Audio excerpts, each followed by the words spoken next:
ले गए अपने द्वारा, अपने पैसों से किसी को दे दी, तो वो कोई फिजूल खर्ची नहीं है। पर एक आदमी ने सुना कि दान की खूब महिमा है, तो एक थिएटर के पास जाकर 100 टिकटें खरीदी और आसपास घूमते फिरते लोगों को कहा, आओ भैया आओ, टिकट ले लो फ्री में, मैंने दान की महिमा सुनी है, लो टिकट दान, फ्री में फिल्म देखो जाओ। मैंने दान के बारे में सुना है, आज मैं 100 टिकटें दान कर रहा हूं 100 लोगों को। ये दान है कि सत्यानाश है? सत्संग की पुस्तकें दी जाए। हमारे द्वारा दी गई आज की कुर्बानियां कल हमें क्या क्या सुख दे सकती हैं। हमारे द्वारा दिया गया आज का बलिदान कल हमें क्या क्या दे सकता है। वो समष्टि के द्वारा आएगा। ईश्वर खुश होंगे कि इसने ईश्वर के नाम पर कुछ किया। तो ये चाहे तो कर सकते हैं। सूर्योदय होगा तो कमल अपने आप खिलाएंगे।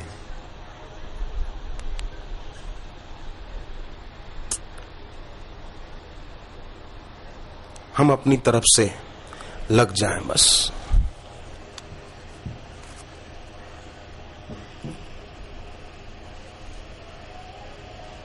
तो फिर यह लोक सुखी परलोक सुखी वो प्रैक्टिकल अनुभव हो जाएगा। और यह लोक सुखी परलोक सुखी माने इस लोक और परलोक में जो कुछ सुख भोग के साधन है उनसे आदमी उपराम हो जाए।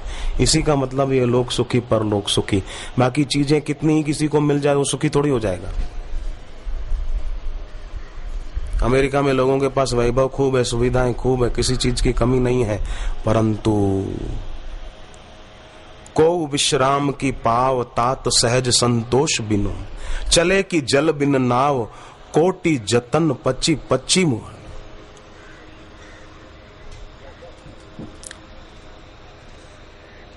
बादल भले अमृत बरसा दें, परंतु बेंत न तो फूल सकता है न फल सकता है।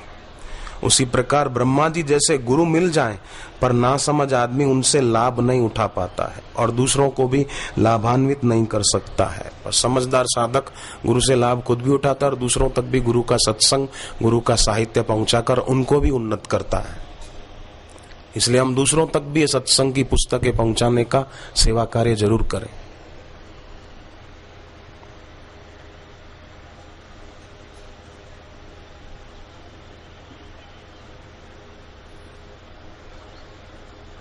ये भी प्रेरणा सत्संग से ही मिलती है ना, सत्कर्म करने की। सत्संग बिना सत्कर्म न सूझे, कर्म बिना अनुभव कैसा। ये कर्म है।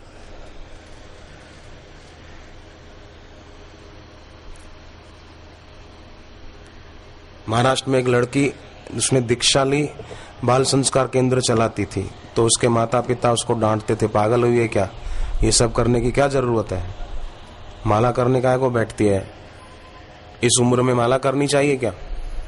और वो बेटी को बोलते हैं, तो तुम बूढ़े हो गए हो तुम करो। बेटी को बोलते हैं ये कोई उम्र थोड़ी तेरी माला करने की, तो तुम्हारी तो उम्र हो गई है प्यारे, तुम करो। खुद भी नहीं करते, बूढ़े बेटी को भी नहीं करने देते। हालांकि बुजुर्गों की सेवा करनी चाहिए, बड़ों का आदर करना चाहिए। वो बेटी भी सामने नहीं बोलती थी, पर मन में होता था कि ये खुद भी नहीं करते, मुझे भी नहीं करने देते, तो कम से कम मुझे तो न रोकें। तो वो प्रार्थना करती कि भगवान इनको सद्बुद्धि दो। और धीरे धीरे उनके माता पिता को भी बेटी के संकल्प से ऐसा रंग लग गया कि उनकी अपनी 4 दुकानें थी, एक दुकान पर साहित्य सेंटर शुरू कर दिया। एक कन्या के संकल्प ने पूरे परिवार को परिवर्तित कर दिया।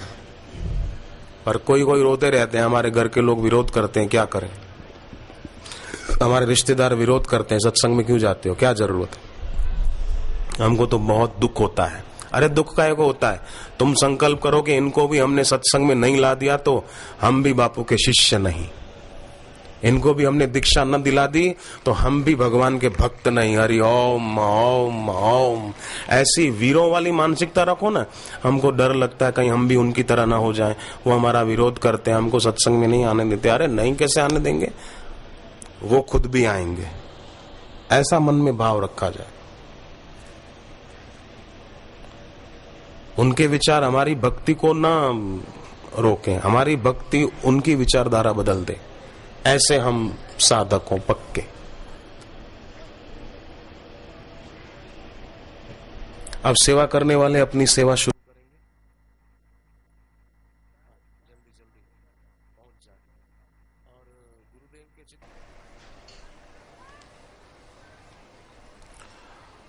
और इस उद्देश्य की पूर्ति के लिए परम पवित्र भाव से अपने लक्ष्य पर दृष्टि रखकर हर आने वाली परिस्थिति का सदुपयोग करना भी जरूरी है।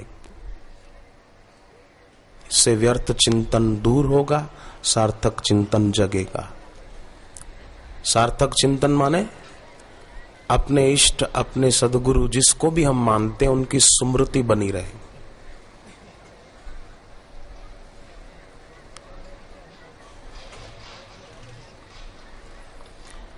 एक गुरु के 2 शिष्य थे। एक निकट की सेवा में रहता था, एक दूसरी सेवा करता था, आश्रम की, बगीचे में पानी दे देना, गायों की थोड़ी सेवा कर लेना, कोई अतिथि आया गया तो उसके लिए भोजन बना देना, ये उसकी सेवा थी। और एक गुरु की निकट की सेवा में था, गुरु का भोजन बनाना, गुरु के वस्त्र धोना, आदि आदि, गुरु की निकट की सेवा, जो भी अंगत सेवा। दूसरा थोड़ा बाहर से दूर जरूर दिखता था, पर भीतर से गुरु के बहुत निकट था। और पहले वाला निकट दिखता था पर भीतर से बहुत दूर था। और बाहर से जो दूर था उसका प्रेम इतना था गुरु के लिए कि उस प्रेम के कारण उसने बाहर की दूरी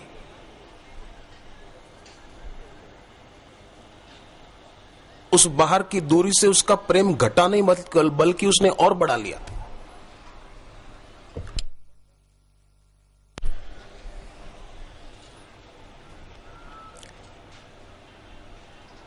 स्थान की दूरी होती है, एक समय की दूरी होती है, एक प्रेम की दूरी होती है। गुरु कहीं है और शिष्य कहीं है, स्थान की दूरी है। समय की दूरी है कि माने गुरु पहले होकर चले गए, ब्रह्मलीन हो गए, और शिष्य बाद में जन्मा, समय की दूरी है। प्रेम की दूरी, स्थान की दूरी नहीं है, समय की दूरी भी नहीं है। गुरु भी उसी जगह पर है, उसी शहर में है। और समय की दूरी भी नहीं है, गुरु भी हाजिर है, शिष्य भी हाजिर है। पर प्रेम की दूरी अगर हो, गुरु के प्रति श्रद्धा, भक्ति और प्रेम न हो, तो प्रेम की दूरी अगर होती है तो स्थान और समय की दूरी न होते हुए भी शिष्य गुरु से लाभ नहीं उठा सकता है। मीरा थी तो प्रेम की दूरी नहीं थी, तो स्थान और समय की दूरी होते हुए भी मीरा जन्मी कहां? मेड़ता में, पुष्कर के पास। और भगवान कृष्ण कहां और कितना समय पहले हो गए।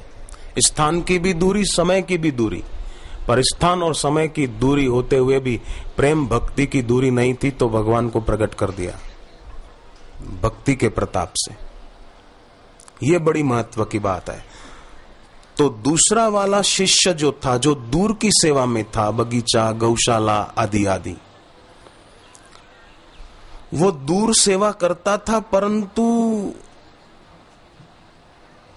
भीतर से बहुत निकट हो गया था। और निकट वाला गुरु के नजदीक की सेवा करते करते समाज में प्रतिष्ठित बहुत हो गया था, पर उसके प्राणों में गुरु के नाम की प्रतिष्ठा नहीं हो पाई थी।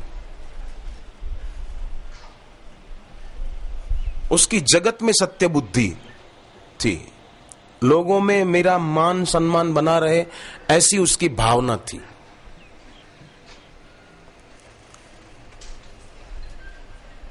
तो अधिक बोला भी हो गया था, ज्यादा ही बोलता रहता था कुछ।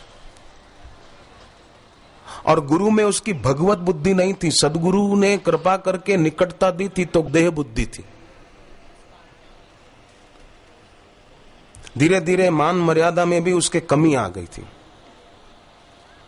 एक दिन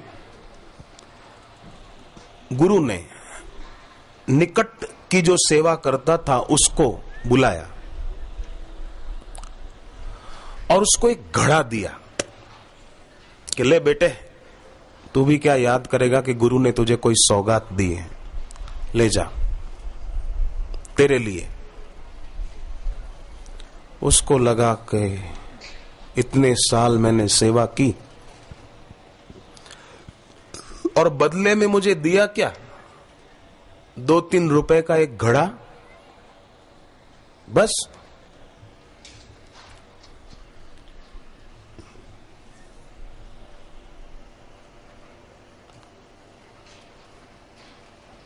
इन्होंने मेरी सेवा की मानो उपेक्षा कर दी है, मेरे समर्पण की उपेक्षा कर दी है।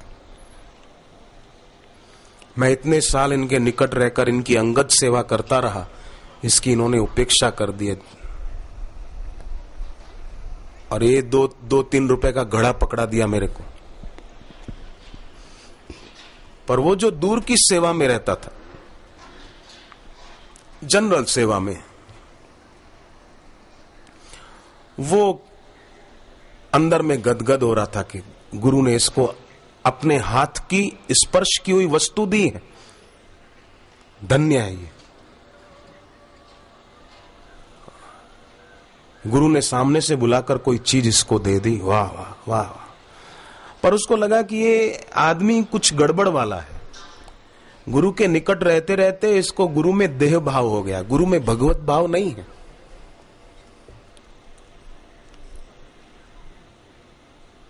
गुरु को इस साधारण मानव समझता है, जबकि वो मानव के रूप में मालिक है।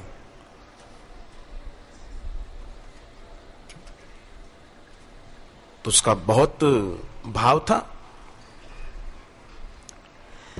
इसलिए मैं निवेदन कई बार करता रहता हूं कि शिष्य गुरु के पास रहे, गुरु कृपा करके निकटता दें तो ऐसे रहे जैसे लक्ष्मण राम जी के पास रहते थे। और अगर दूर रहकर सेवा करने का कुछ ऐसा योग